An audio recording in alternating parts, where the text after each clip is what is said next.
Halo, kawan Guslo, lagi-lagi jumpa Guslo lagi. Apa kabar? Semoga semua sehat sejahtera. Taat ibadah murah rezeki. Amin. Umat Islam Nusantara telah lama melaksanakan ibadah haji ke Mekah, Arab Saudi, meskipun harus mengalami kesulitan dalam perjalanan yang memakan waktu berbulan-bulan. Ibadah haji tetap dilakukan sebagai salah satu ibadah dalam rukun Islam, yang hukum wajib bagi yang mampu.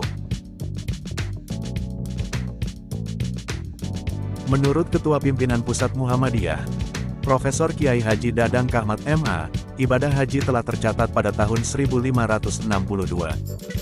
Pada masa penjajahan Belanda, ibadah haji sempat dibatasi karena mengancam eksistensi kolonialisme. Zaman Belanda melakukan pembatasan-pembatasan bagi jamaah haji tanah air, yaitu masyarakat Islam untuk berhaji ke Baitullah karena orang-orang yang pulang setelah haji itu biasanya terpengaruh oleh gerakan perlawanan terhadap penjajah. Oleh karena itu Belanda berusaha mengerem atau menghalangi, jelas Guru Besar UIN Sunan Gunung Jati itu, sebagaimana dikutip Muhammadiyah.or.id.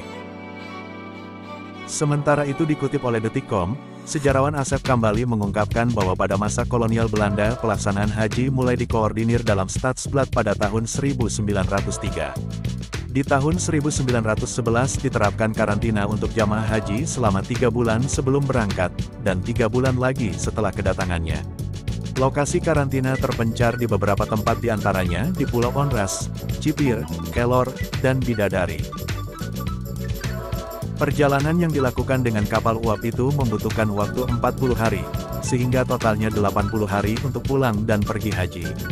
Di Arab Saudi para jamaah selain melaksanakan ibadah haji juga menuntut ilmu agama selama 4 bulan.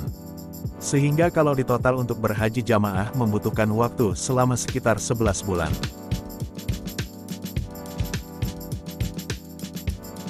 Pada tahun 1912, Persyarikatan Muhammadiyah yang didirikan Kiai Haji Ahmad Dahlan mendirikan bagian penolong haji dengan ketuanya Kiai Haji M. Sujak.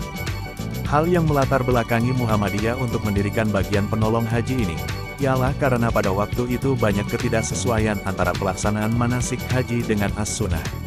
Padahal dalam beberapa hadis ditegaskan bahwa manasik haji itu harus seperti apa-apa yang telah dicontohkan Rasulullah.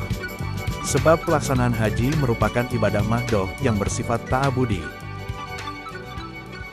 Dikutip buku haji dari masa ke masa terbitan Kementerian Agama, lembaga bentukan Kiai Haji Ahmad Dahlan ini merupakan perintis yang mengilhami adanya Direktorat Urusan Haji Republik Indonesia. Pada tahun 1921, lembaga Muhammadiyah ini melakukan gerakan-gerakan perbaikan penyelenggaraan haji dengan menekan pemerintah Belanda. Hasilnya tahun 1922, Volkskrant mengadakan perubahan ordonasi haji yang dikenal dengan Pelgrims Ordonansi 1922. Perubahan itu memungkinkan bangsa pribumi untuk mengurusi masalah transportasi haji. Selanjutnya Muhammadiyah mengaktifkan sosialisasi cita-cita perbaikan pelayanan haji. Kongres Muhammadiyah ke-17 di Minangkabau pada tahun 1930, merekomendasikan untuk membangun pelayaran sendiri bagi jamaah haji Indonesia, sehingga tidak tergantung pada pemerintah Belanda dan menghemat pembiayaan. Setelah masa kemerdekaan, pada tahun 1951, pemerintah Indonesia yang baru berdiri, menghentikan keterlibatan pihak swasta dalam penyelenggaraan ibadah haji, dan mengambil alih seluruh kegiatan penyelenggaraan haji oleh pemerintah. Inilah yang kemudian menjadi cikal bakal dari Direktorat Urusan Haji dan Umroh, Kementerian Agama Republik Indonesia hingga sekarang.